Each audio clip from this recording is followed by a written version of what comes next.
Hello good people and welcome to another tutorial here on the drawing journey. So today we will be drawing this pretty little flower, this simple buttercup, and we'll see just how much we can get out of a simple drawing like this one. And just on a quick side note, of course you can choose to just go with the simple pencil sketch if you don't want to bother with the markers. Or you could choose to ink it at the end if that's what you prefer. The tools used for today's tutorial will be the ones you see in front of you here. So I've got my trusty old pencil, and I use a mechanical pencil, but that's just habit. You can use any pencil you like, of course. And then I've got two fine liners. I got a 0.3 and a 0.5. And I've got four markers, two yellow and two green. One light and one darker shade of each. The dreaded blank page. Let's hurry up and get something on there. We'll start with an oval. And notice how I'm ghosting my line by going around in the shape that I want on the paper before I actually put my pen on the paper. And when I actually hit the paper, I'm doing it with a confident, fluent, but very light motion. So these movements are part of drawing from the shoulder. And if you're uncertain how to do that, click the link at the top of the screen. And the next step is dividing it into 5 sections, which is where the petals will sit on the flower. So these initial steps are like the construction of the basic framework, which is done with very basic shapes, and they will help me construct my flower in the correct proportions. So let's start sketching in the petals using this basic framework. And in the beginning, I'm still keeping it very loose and light, just sketching out the rough shapes.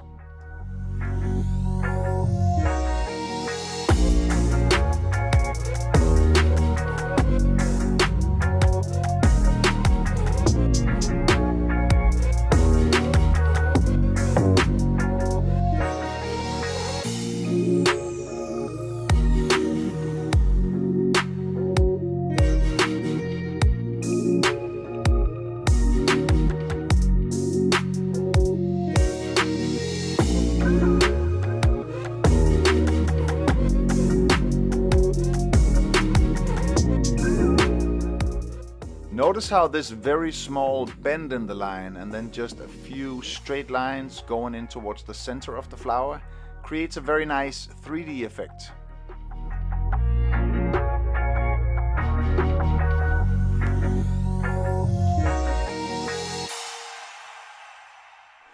And that's pretty much the basic shape of the flower.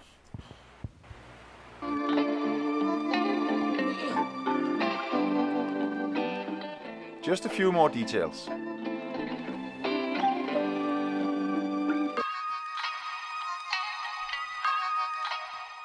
And again, notice how these relatively simple add-ons to the petals create a bit of a 3D effect.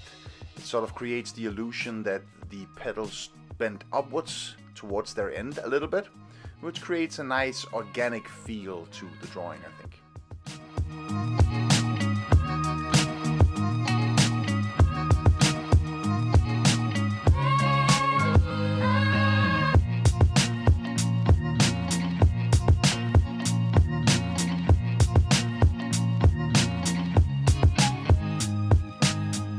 So in the middle of the flower there is a small elevation. This is actually created by the Anthers, but we'll get to those. First we just want the basic shape, so we'll draw what looks like a small bump in the middle of the flower.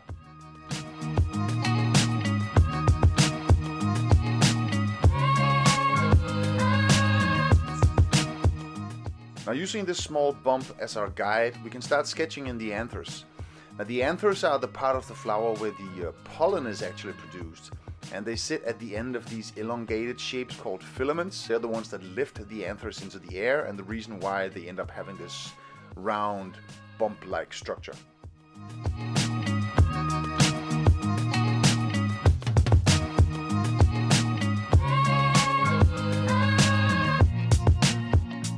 And notice how I draw them flatter on the opposite side? This is foreshortening, and it adds to the 3D feel of the drawing.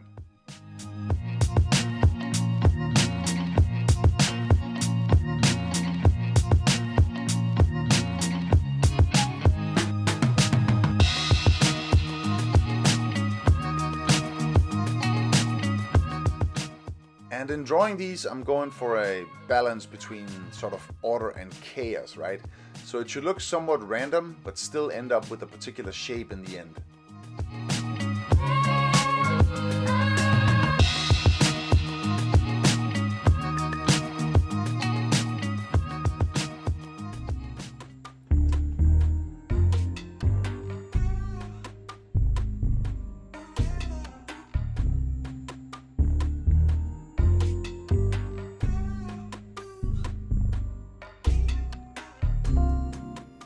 So for the stem, I'm going to start with a line starting from the center of the flower, perpendicular to the surface of the flower, going straight out and then with a slight curve to it. And in all honesty, I should have done this in the very beginning when I did the ovals as my guidelines for the sort of the construction of the flower. But I didn't, so here we are. What are you gonna do? So here we are with the basic shape done, and I am going to go ahead and start doing a little bit of shading. And I'll do some basic cross hatching. So I'll start out with some fine lines going in one direction, starting at the edge of the petal and sort of pointing in towards the middle of the petal, and changing them a little bit along the way so they constantly point towards the middle. And here I'm just going the opposite direction, but the same principle, following the shape of the petal, fine lines in one direction to begin with.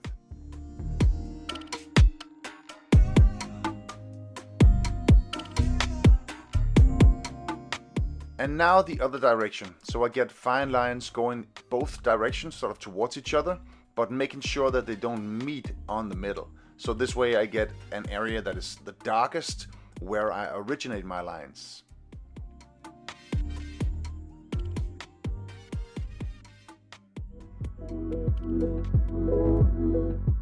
And now I'll be doing the same fine lines, but starting from the side of the petal, still going in towards the middle, thus creating the crossing lines of cross-hatching.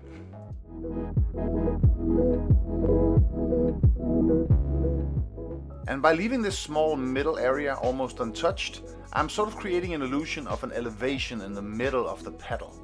So I'm almost defining more shapes with the shading.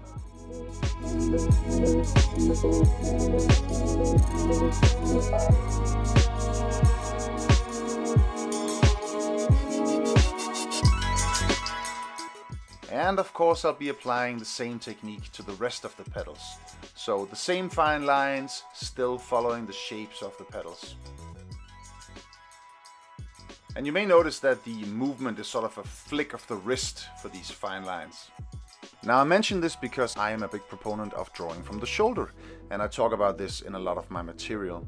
But of course there are exceptions to every rule, and this is one of them. So for cross-hatching and for other work that requires a focus on small details, the movement will be a lot more wrist dominant.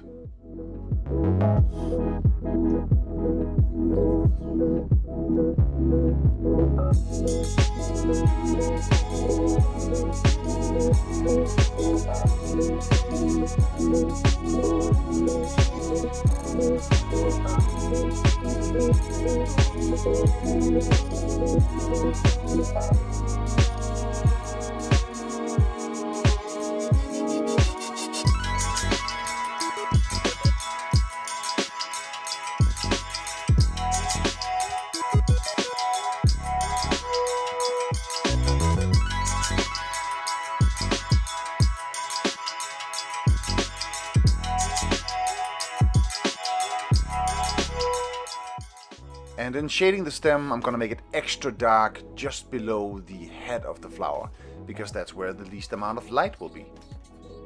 And if I'm doing a pure pencil drawing, then I like to darken the edges a bit, just go over them once more. But I will not do that if I am going to be continuing on to fine liner and marker, which I will actually be doing in the next part of this video. So if you are joining me in the coloring part, then hold off on the darkening of the edges here. Just sit tight while I finish up the pencil drawing here. Or if you want some extra practice, you can of course finish up the pencil drawing with me and then do another one to which you will apply the coloring and the inking afterwards. Completely up to you.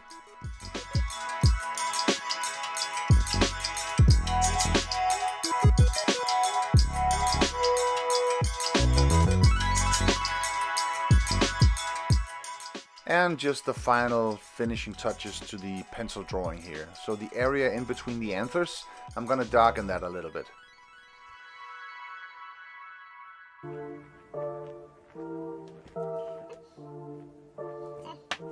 And so the pencil sketch is done. And now it's time for the colored version. Now I will be using two fine liners for this, a 0.3 and a 0.5, but you can do just fine with one. I'll also be using two yellows and two greens, one lighter and one darker shade of each color, but again you can do just fine with one of each color.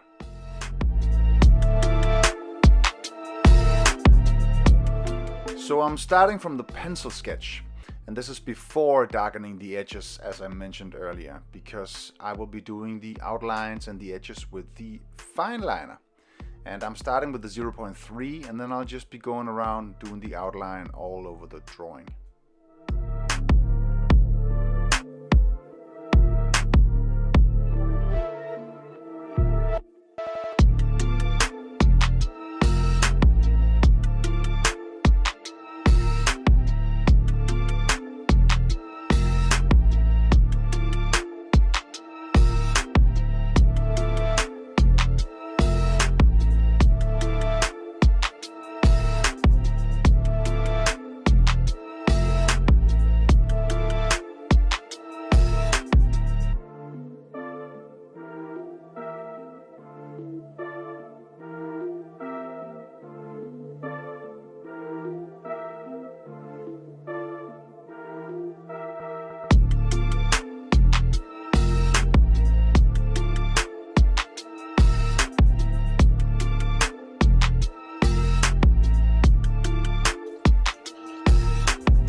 So now, after having done the outline all over my drawing, I'm actually going to go ahead and erase all of my hatching from previously.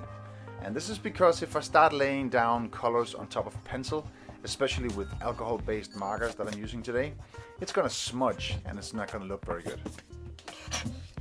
And now you might be asking yourself, then why did I put them there in the first place? Which is a very valid point, but that was for demonstration purposes, just to show you how I do the actual cross-hatching. But you could also choose to do an ink drawing. So you do everything we did in pencil with a fine liner or another black medium, another ink medium. And that way you just end up with this black and white ink drawing, which is a very cool look as well. The options are numerous.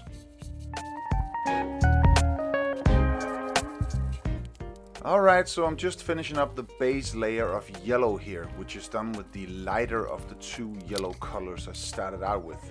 And then I'm gonna grab the green for the stem, again the lightest of the two colors that I started with.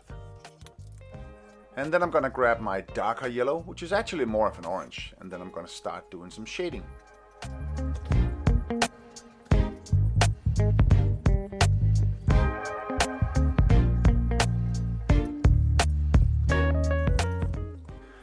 And I'm pretty much using the same technique as I did previously with my pencil. Small lines, following and accentuating the shapes of the drawing.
The darker green for the shading of the stem, and then I'm going in with my other fine liner, the 0.5, the thicker of the two, just to go around the edges.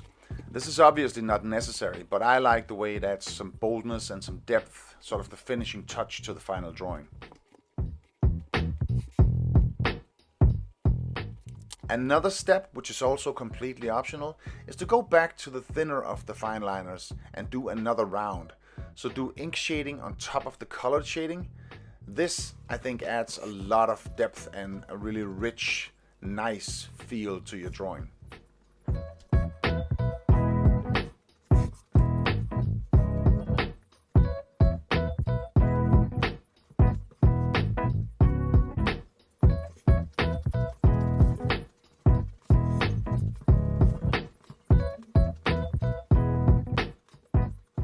And as I'm finishing up the final shading here, I'm gonna bid you farewell for now.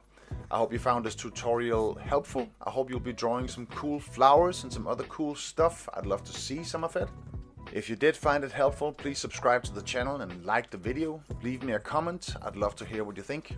And remember that you can find the written tutorial on thedrawingjourney.com with pictures and text if that is more to your liking.